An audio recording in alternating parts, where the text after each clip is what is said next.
মাননীয় মডারেটর, একজন শিক্ষকের সন্তান হিসেবে তাদের অসহায়ত্ব রোজই দেখতে হয় খুব কাছ থেকে।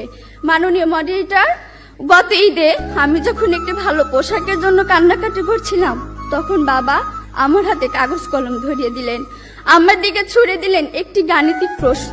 একজন দিনমজুরের দৈনিক আয় 300 টাকা হলে মাসে তিনি কত টাকা আয় করেন? মাননীয় মডারেটর, মুখে মুখে বাবাকে জবাব দিলাম 9000 টাকা।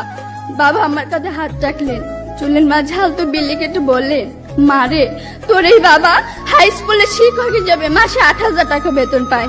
আমি কোনো প্রশ্ন করতে পারিনি বাবাকে, লজ্জায় বাবার মাথাটা নিচু হয়েছিল। পৌরাত্বের দ্বার প্রান্তে দাঁড়ানো বাবার বয়সী চোখ হতে খসে পড়ে জল।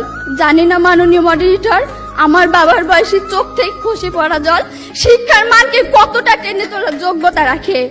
মাননীয় মডারেটর, এই যদি হয় শিক্ষাগুরুর জীবন, তাহলে একটা সময় হয়তো এদেশে আর কোনো শিক্ষকই পাওয়া যাবে না। এমন বাংলাদেশ আমরা কখনোই আশা